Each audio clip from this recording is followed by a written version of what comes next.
The bailiff didn't even look at me when he said it, just read my life out loud like a grocery receipt. My childhood jewelry. My college laptop. My late grandmother's ring. All requested by my parents. In court. I felt the room tilt as my mother squeezed my father's hand, smiling like she'd already won. They weren't just taking my possessions, they were erasing me. Publicly. Legally. On record. I stared at the polished floor and realized something terrifyingly calm. If they wanted everything I owned, I'd let them try. Because they had no idea what I had already documented. Before I tell you what happened next, tell me, where are you watching from right now? The courtroom smelled like disinfectant and old paper, the kind of sterile cleanliness that pretends neutrality while quietly judging everyone who walks in. I sat at the narrow table beside my attorney, hands folded too tightly in my lap, nails biting crescents into my palms. Across the room, my parents looked composed, almost serene, as if they were attending a charity luncheon instead of a hearing designed to strip me bare. When the bailiff stood and began reading, his voice was flat, practiced, unbothered by the weight of what he was listing. My laptop. My jewelry. Furniture I'd bought with my first paycheck. He paused between each item, each pause stretching like a held breath, and with every word I felt smaller, reduced, inventory counted like I was a storage unit overdue on rent. This wasn't just a legal request. It was humiliation, public and deliberate, my worth converted into objects and numbers. My mother leaned forward when it was her turn to speak, her voice soft, almost apologetic, the same tone she used when she told neighbors I was going through a phase.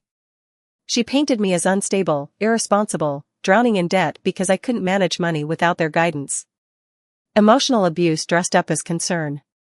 My father nodded along, hands folded, eyes fixed on the judge as if pleading for understanding. They spoke about me like I wasn't there, like I was a defective product they were returning to the manufacturer. Toxic parents have a way of rewriting history with absolute confidence, and listening to them was like watching my own life being edited in real time.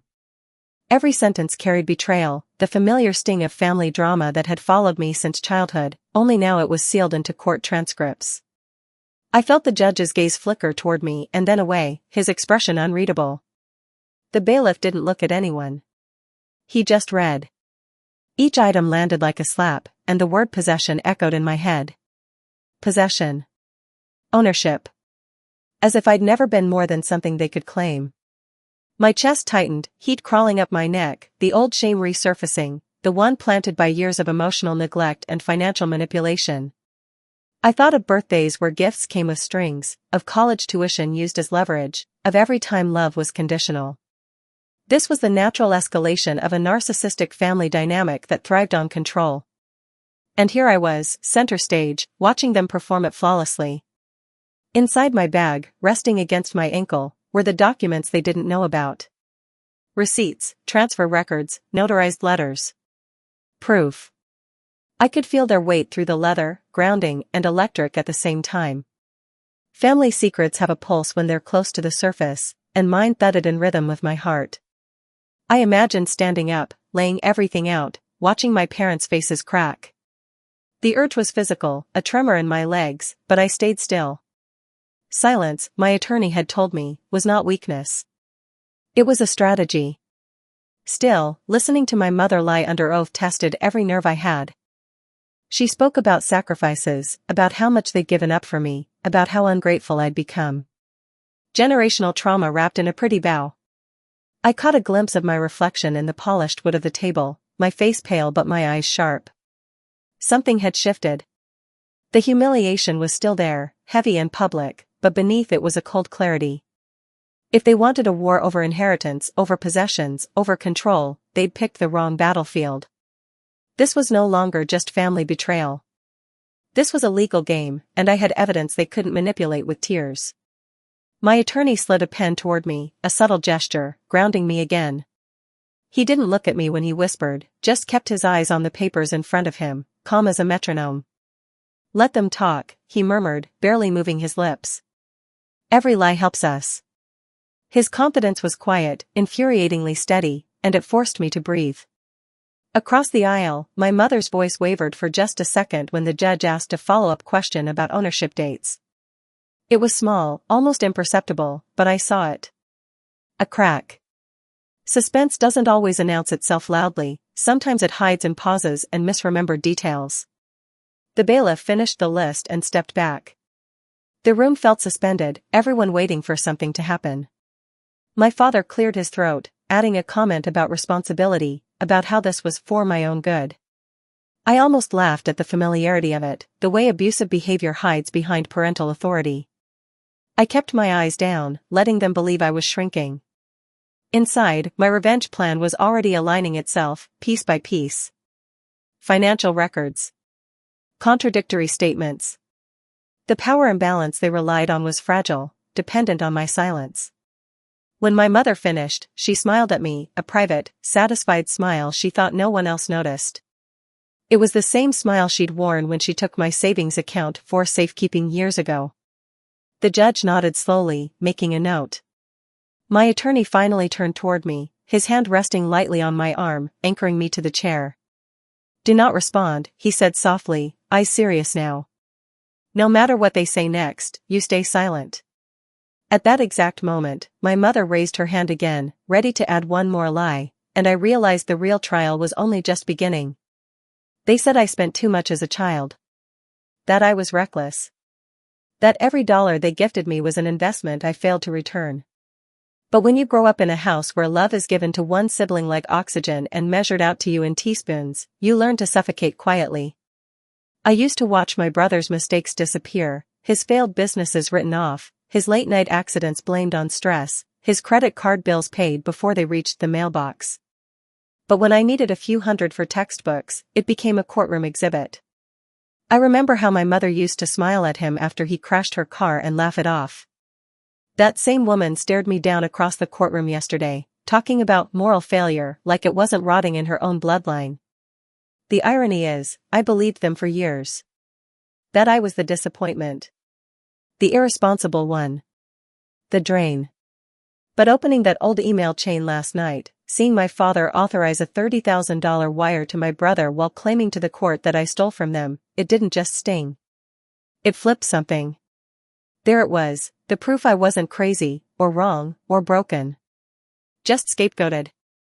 Every memory began replaying like courtroom footage. My birthday skipped because he needed braces. My college fund used because he totaled the second car. And I stayed quiet because that's what scapegoats do. Until they don't. Their court strategy wasn't new. It was generational. Familiar. A public replay of private patterns so ingrained I almost missed the choreography. My mother claiming we always gave equally. My father nodding, eyes cold, like he wasn't the same man who screamed at me for using the family Netflix account when my brother siphoned off 5 figures from their retirement fund. I used to keep a ledger in my head, just to stay sane. The silent tally of what was allowed and what was punished. But now I'm writing it in ink. Building a new version. One they'll see, page by page. I started pulling records. Quietly. Old tax forms I wasn't meant to see. Tuition payments made on my behalf that never actually reached my university. Letters from financial aid that were intercepted and never forwarded to me. It's all starting to align. I feel like I'm walking backward through a maze I thought was a wall. And just when I started to believe I'd reached the last dead end, I found it. A crumpled slip of paper buried in a folder labeled miscellaneous in my old file box, almost thrown out during one of my many forced decluttering phases. A safety deposit box receipt in my name. Opened the year I turned 17. The year I begged them to let me start saving for college. The year they told me, you can't handle responsibility. My signature was there, but I don't remember signing it. I stared at the date, heart stammering. What was in that box? And why had they never mentioned it? My mind spun with possibilities. Was it just another manipulation? An empty box used to teach me a lesson about financial literacy? Or, was it a breadcrumb someone left behind? A glimmer of autonomy they failed to fully erase? That night, I didn't sleep. I dug through every file I had, every piece of mail I had salvaged, trying to find any other mention of it. But there was nothing. Just that receipt. Just that number, written in fading ink. I remembered the day my father screamed at me for asking about my college savings, how he twisted it into an attack, how my mother cried, saying I was hurting the family by being so ungrateful. That was the last time I asked. But now, looking at that receipt, I know there's more they buried. And I'm not scared to dig anymore. This isn't about money. It's about erasure. Control. The way narcissistic families rewrite history and call it truth. The way they call emotional abuse structure. The way they pit siblings against each other and call it natural dynamics. I was made into a villain to justify their sins. But villains remember everything. And now I have more than memory, I have data. I started making copies. Emailing myself every document.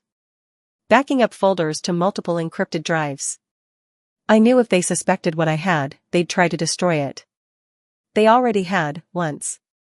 When I was 23, they deleted an entire email account of mine accidentally while helping with my taxes. I cried for days, thinking I'd lost everything. But grief taught me better. And revenge teaches precision. Tomorrow, I'm going to the bank. I don't know what's inside that deposit box. But I know this, it won't be the end.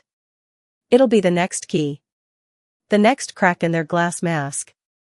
And whatever's behind that lock, I'm ready for it. Because this time I'm not just keeping a ledger. I'm building a case.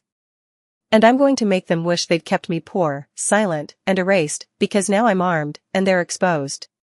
They just don't know it yet. They never expected me to look twice. That was their mistake. The morning after I found the safety deposit receipt, I sat at the kitchen table surrounded by boxes I hadn't opened in years, folders warped from moisture, receipts faded to ghosts, documents I was told not to worry about. But I worried now. I worried enough to dissect every page with surgical clarity. Somewhere between the third and fourth binder, I felt it, that sudden shift in gravity. A notarized letter. My father's signature, not once but twice. The date?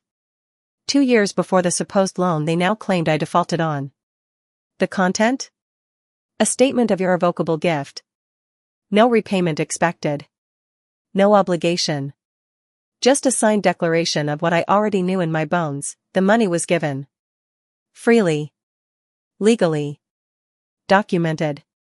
It was one of several. As I flipped through bank statements and scanned receipts, I saw a pattern unravel, handwritten notes on property transfers, casual signatures on birthday checks over $5,000, little scraps of intent they forgot could be legally binding. They'd grown careless in their entitlement. Used to control, used to silence, used to me not fighting back. But the paper didn't lie. My hands trembled not from fear, but from the adrenaline of validation. Every file was a weapon now. A sharp edge they handed me without realizing it. I organized everything. Created digital folders with obsessive precision. Gifts documented. Assets in my name.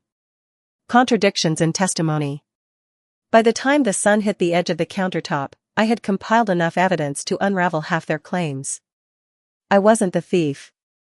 I wasn't the burden. I was the only one who never expected to be repaid, and yet here I was, with receipts proving I was owed far more than I was ever given.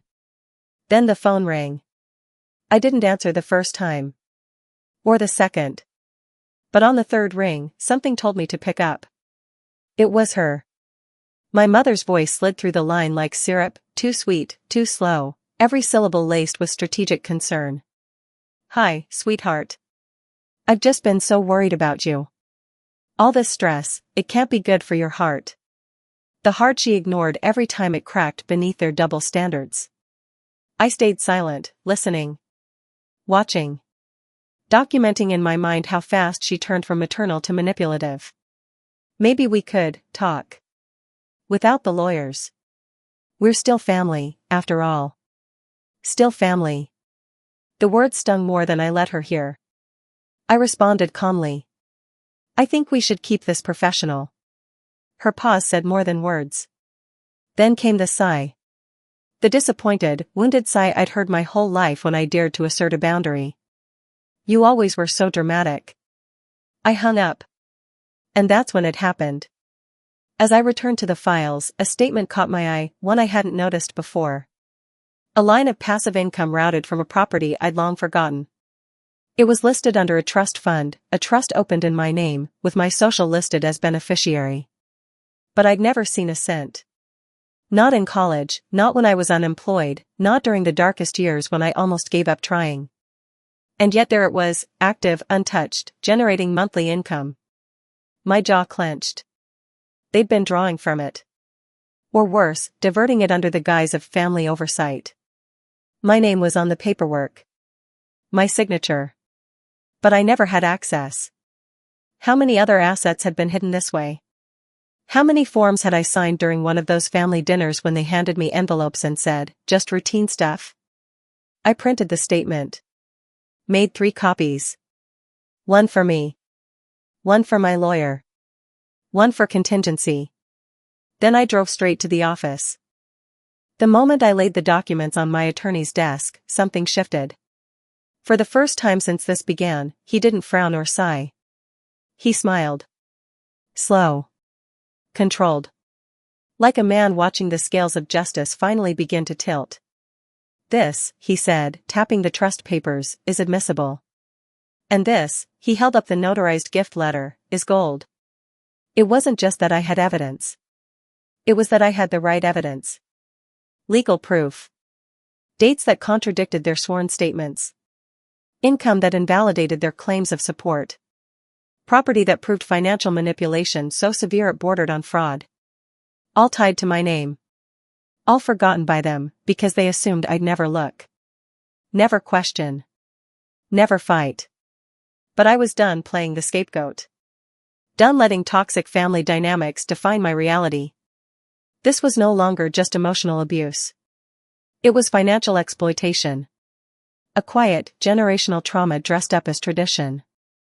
But I wasn't dressing up anymore. I was documenting. Building. Calculating. Every lie they told under oath now had a time-stamped rebuttal. Every manipulation now had a receipt. And this wasn't the end of my list, it was the beginning. There was still one box to open. Still one set of keys I hadn't turned. And tomorrow, I'd use them. Silence, I've learned, isn't weakness. It's a weapon, one they never taught me to wield, because they feared what I'd become if I mastered it. And in that courtroom, surrounded by cold stares and louder whispers, I finally understood how power lives in the pause.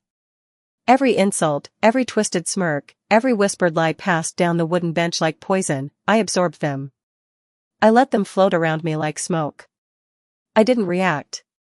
Not because I didn't feel the burn, but because I finally knew that stillness terrifies those who thrive on chaos. My mother arrived that morning in white. White. As if draped in innocence, purity, the victimhood she wore better than any designer label. She kissed people's cheeks like she hadn't just tried to strip her daughter of everything. I watched from across the aisle, chin high, spine straight. Every fiber of my body screamed to call her out, to drag the truth into the light with both hands. But I stayed quiet. Because now, I knew what they didn't, the story wasn't done. The climax was still building. And no one disrupts a performance in Act 3. The courtroom hallway had become a theater of judgment. Former family friends walked past with averted eyes. Some offered pitiful smiles. One woman I hadn't seen since childhood leaned close and muttered, "You're stronger than they think." Her hand lingered on my arm for a breath longer than comfort required.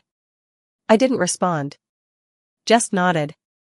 My silence was starting to work. People were noticing who wasn't rattled. They'd filed another motion, this time to freeze my personal accounts. The judge hadn't yet ruled. But the intent was clear, pressure.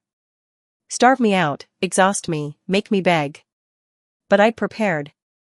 I'd already opened a separate account in another name. I'd already started liquidating non-essential assets before they even thought to look. What they called recklessness, I had turned into readiness. They underestimated how meticulous the irresponsible daughter could become when cornered. Back at home, I compiled timelines. Not emotional memories, not gut instincts, cold facts. I pieced together every date they claimed they paid tuition against university records that said otherwise. Every accusation had a corresponding document. And more importantly, a counterpoint. I wasn't just collecting evidence anymore. I was creating narratives. Legal ones.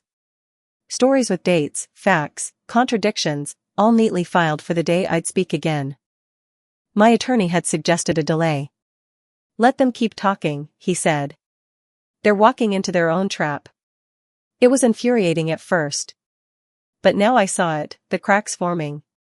The desperation. They had grown too confident. Their arrogance had always been their armor, but it was beginning to bend under the weight of their lies. Then came the statement. It arrived by courier, my father's sworn declaration, complete with affidavit, full of self-righteous language. I read it twice, then a third time. My fingers clenched at the line. At no point did I transfer legal ownership of the Parkview property to my daughter. She was merely permitted to use it temporarily, under our supervision. My vision blurred for a second, heat crawling up my neck. I pulled the deed from my folder. Scanned the QR code. My name. My signature.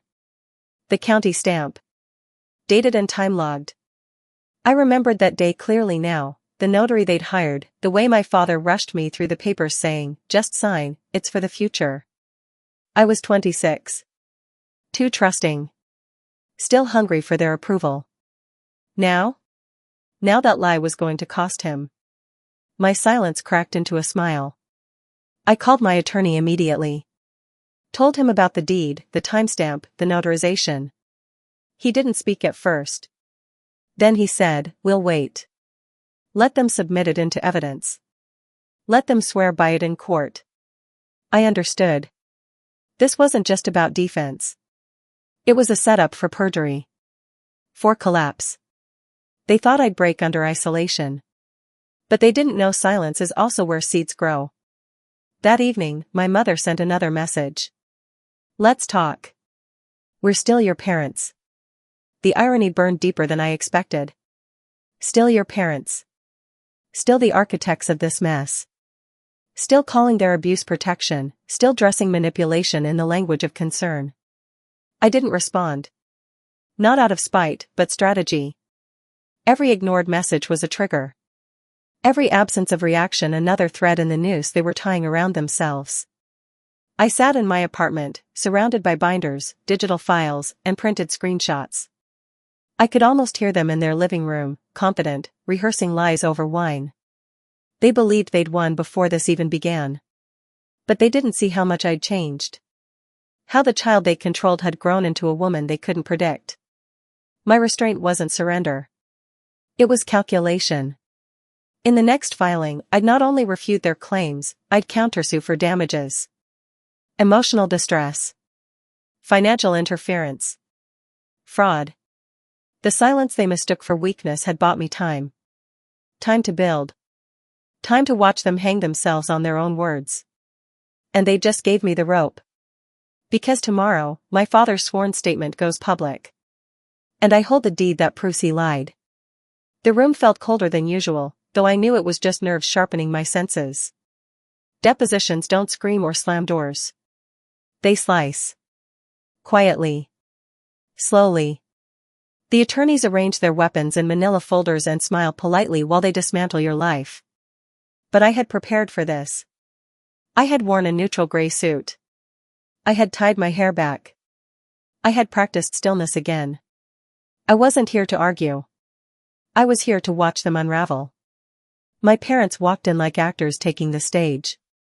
My mother's pearls gleamed under the fluorescent lights. My father wore the same tie he'd worn to every graduation, wedding, and funeral, as if rituals and fabric could shield him from accountability. I didn't look at them. Not directly. But I watched every micro-expression. Every twitch when their story veered off script. Every hesitation that cracked the illusion. Their attorney started with softballs. How long have you supported your daughter financially? My mother leaned forward with a practiced frown. Since she was born, of course. We've always been generous. Until she changed. That pause. That poisoned pause. I felt it hit the court reporter's keyboard like a slap. My attorney didn't flinch. And the Parkview property? He asked, flipping a tab. You testified it was never legally hers. My father cleared his throat. Correct. She was living there temporarily, with our permission.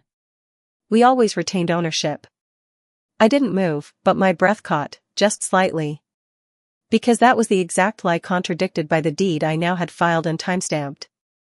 The mask slipped for a fraction of a second when my father's eyes flicked toward me. Just a flicker. But I saw it. They weren't prepared for this level of scrutiny. Each question brought them closer to collapse. The contradictions began small, dates mixed up, amounts exaggerated. But then came the property transfers, the bank statements, the trust account. My mother claimed she never managed the trust in my name. 5 minutes later, she described an emergency withdrawal she made to help my daughter with expenses. The court reporter didn't blink. But I saw the corner of my lawyer's mouth twitch, just slightly. And then, it happened. Midway through the deposition, my attorney passed me a small slip of paper under the table. A note. One sentence, "We have the audio." I froze. I hadn't seen it yet. I hadn't known it existed. But I knew instantly what it must be.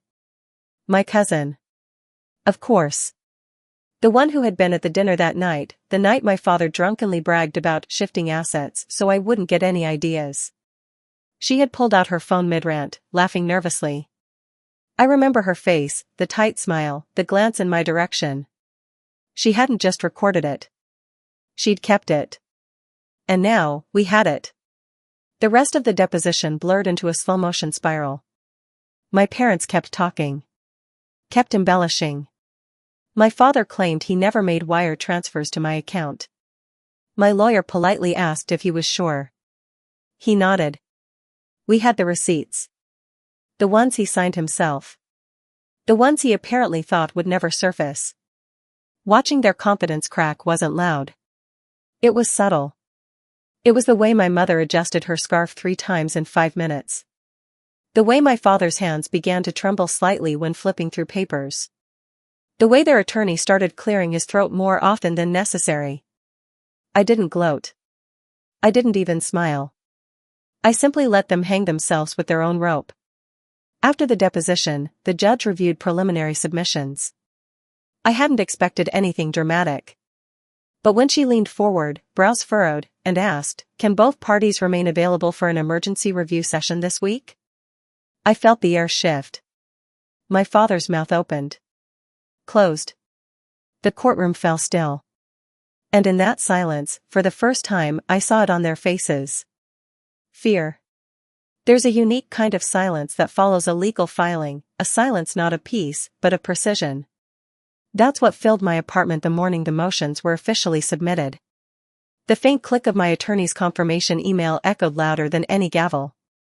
Motion to reverse all contested asset claims and request immediate protective order for undisclosed trust activity. I read it twice. Once for comprehension. Once for satisfaction. This wasn't just paperwork. It was war, in the language they understood. And this time, it was me who fired first. Every item they tried to claw from me, my apartment, the car title, the so-called loan repayments, was now detailed with evidence and timestamps in our response. Documents notarized and indexed. Income trails traced back to their own accounts. Sworn depositions cross-referenced against their earlier lies. I didn't just have receipts. I had a story. One that showed not a child taking advantage of her parents, but a family empire built on manipulation, favoritism, and coercion, and a daughter finally refusing to be its collateral. But with legal revenge comes patience. That was the hardest part. Waiting. Knowing the judge had everything in front of her. Knowing that at any moment, a ruling could swing like a wrecking ball through the lies they'd stacked like a fortress. I paced. I cleaned. I refreshed my email like an addict. My attorney warned me, judges don't move on your adrenaline. They move on evidence. You've already won half the battle just by enduring. Still, the waiting sharpened every memory. I remembered how they once forced me to sell my first car, to learn responsibility, only to turn around and gift my brother a brand new SUV for his potential. I remembered sitting across the dinner table as they announced they'd co-signed his second mortgage, while my request for help with rent was met with a cold, "We can't enable you." Now, those same patterns, those quiet acts of erasure, were evidence. Weapons. Facts. The hierarchy was breaking. I could see it in my mother's increasingly frantic voicemails. "This isn't what we wanted, sweetheart. You're making a mistake. Think of the family." She hadn't said our family. Just the family. The kingdom. The image. The lie. My father hadn't called at all. He never did well when the rules turned against him. My lawyer's assistant called me around noon 2 days later. Calm voice, clipped words. "You might want to come in." That was all. No emotion. Just the kind of understatement that usually follows explosions. I arrived within the hour. They met me with that unreadable smile again, the one I'd come to associate with quiet victory. The judge had scheduled an emergency review hearing, public. And attached to the order was something unexpected: a temporary asset protection order had been approved. But not for me. Against them. A reversal. The court now considered several of my parents' holdings in dispute until further review. Including the Parkview property, the diverted trust, and 2 accounts tied to their so-called family business. It was quiet at first, the realization. Like snow falling before a storm. Then it hit: the court had frozen their assets. I laughed. It wasn't loud or gloating. It was a release. A soft exhale of all the shame they'd tried to bury me under. Because now the legal system had finally said it, they were the ones being investigated. Not me. The narrative was cracking wide open, and there was no rehearsal that could fix this scene. Within hours, I received confirmation. A formal notice of audit had been served to their financial institution. Any transfer of contested funds or properties would now require judicial approval. They couldn't sell. They couldn't gift. They couldn't hide. And then came the twist. As I stood by the elevator in my lawyer's office, my phone buzzed again. A new alert from the court system's online portal. I opened it instinctively, expecting another filing. But it wasn't just a notice. It was an official document. A signed order. Surprise asset seizure, immediate compliance required. I stared at the screen, barely breathing. One of the trust-linked properties, one that had been earning monthly rental income, was now being seized for review. Frozen. Flagged for potential fraudulent registration. And my name was on the list of protected parties. That meant the court didn't just believe me. It believed they might be guilty. The asset reversal wasn't a moment of triumph with cheering crowds or slamming doors. It was quieter than that. More dangerous. It was the beginning of their undoing. And it had only just begun. The courtroom always smells the same, like paper, panic, and polished wood. But that morning, everything felt different. The air didn't tremble under my fear. It was theirs. I could feel it before I stepped through the double doors, that strange shift in gravity when consequences finally catch up. It wasn't just a hearing. It was exposure. The masks they'd worn for decades were about to crack, and they knew it. They were already seated when I walked in. My mother in navy blue, pearls again. My father in a suit one size too large, shoulders shrunken, skin pale against the collar. I didn't look at them. I looked at the judge. Calm. Ready. And for the first time since this nightmare began, I wasn't the one trying to control my breath. They were. The court clerk began reading. Line by line. Claim by claim. Each one followed by documented contradiction. The Parkview property, she read, is listed in full under the respondent's name, confirmed by the notarized deed, filed on. My father's hands twitched in his lap. I saw it. A barely perceptible tremor. My mother's lips tightened. Then came the trust. The judge read from the audit report. Funds listed under Trust 2139 were diverted from a protected beneficiary account without formal disclosure or fiduciary release. Beneficiary, my name. Her eyes flicked toward them. This is financial misrepresentation. Possibly criminal. The room didn't gasp. It held its breath. Their attorney tried to redirect. Your Honor, we maintain that all actions taken were in good faith, but the judge cut him off. Then explained a recorded audio. My stomach flipped. She had it. She heard it. My father's voice, slurred, bragging about hiding assets so I'd never have access to what she doesn't deserve. The courtroom went still again. The judge played a short excerpt aloud. Every word echoed. She thinks she's smart. Let her think it. She signs what we tell her. It's our money until we say it's not. My mother closed her eyes. My father didn't move. I sat still. Cold hands resting on a warm notebook. I didn't need to cry. I didn't need to speak. Because the words they'd weaponized my entire life, manipulative, dramatic, unstable, were bleeding out of their mouths now. And there were no daughters to blame. No shadows to hide in. Then came the most brutal part. The judge began reciting inconsistencies from their own sworn statements.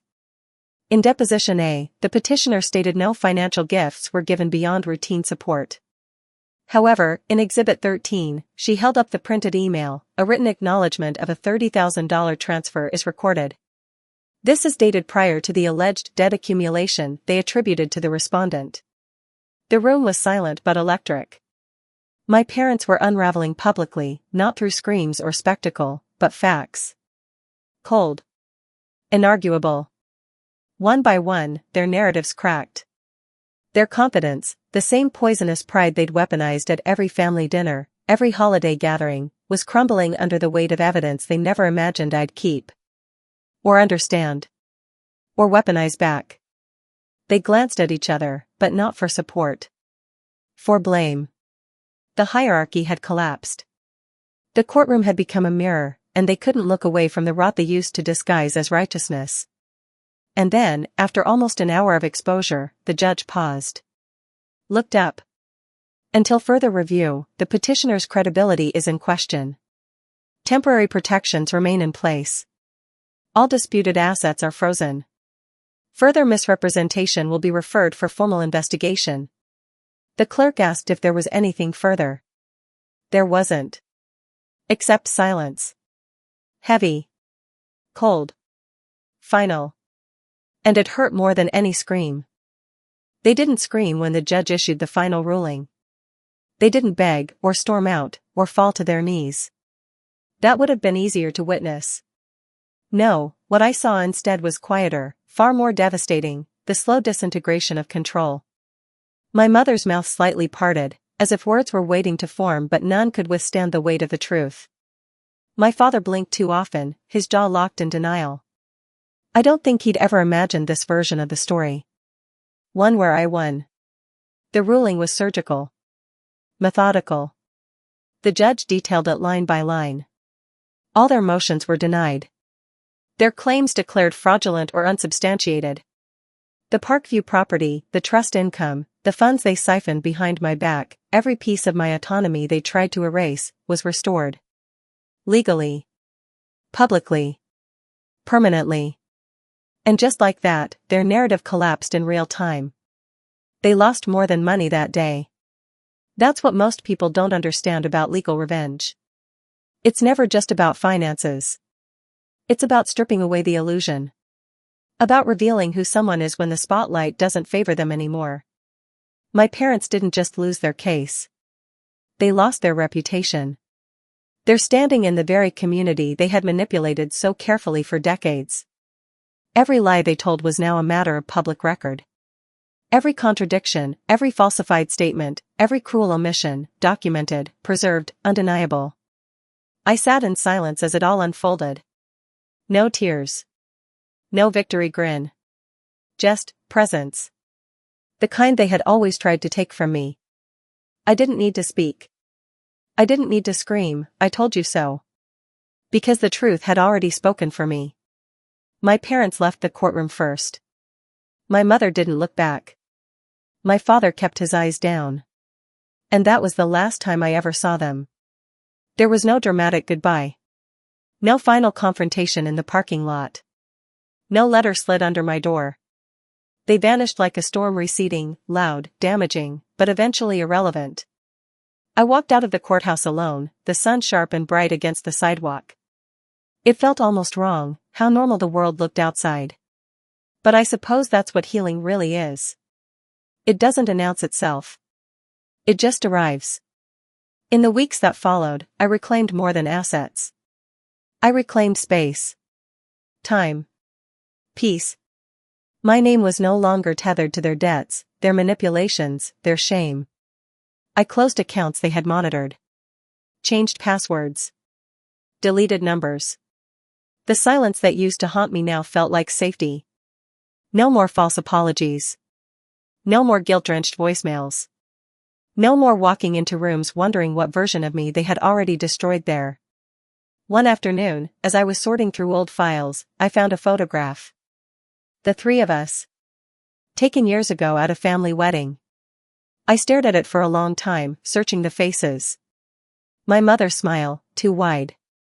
My father's hand gripping my shoulder too tightly. And me, looking directly into the lens, eyes already distant. Like even then, some part of me knew.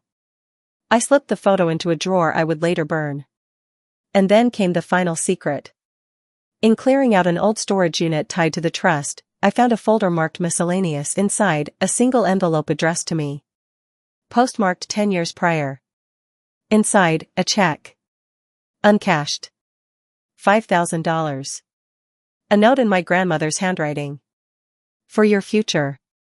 Keep it hidden. Don't trust them. I hadn't even known she saw it. But she did. And she tried, in her own way, to shield me. I didn't cash the check. I didn't need to. But I kept the letter. Because in a world that once tried to erase me, it mattered that someone saw me. What they lost that day was everything they once used to define themselves: control, credibility, and the daughter they thought would always bend. What I gained was what they never meant for me to have: autonomy. And peace. I never spoke to them again. Not once. And that was the final act of power. Because walking away isn't silence. It's survival. It's revenge refined. It's the last word they'll never get to twist. The story doesn't end with a slam or scream, but with absence, a brutal, echoing void left in the space where control used to be. My parents didn't just lose a courtroom battle, they lost the entire mythology they had carefully constructed, brick by manipulative brick. The money was one part. The assets, yes, another. But it was the loss of the narrative, their role as righteous victims, benevolent providers, self-sacrificing parents, that broke them. When the truth was read aloud in a room full of witnesses, they didn't just lose face.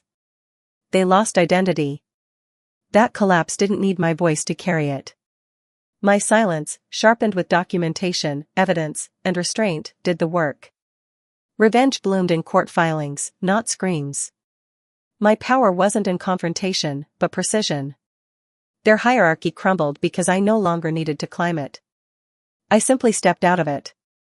I left the courthouse lighter, not because I'd won some final prize, but because I stopped asking them to see me. I saw myself, and protected her instead. They asked the court for everything I owned. And left with proof they never owned me at all.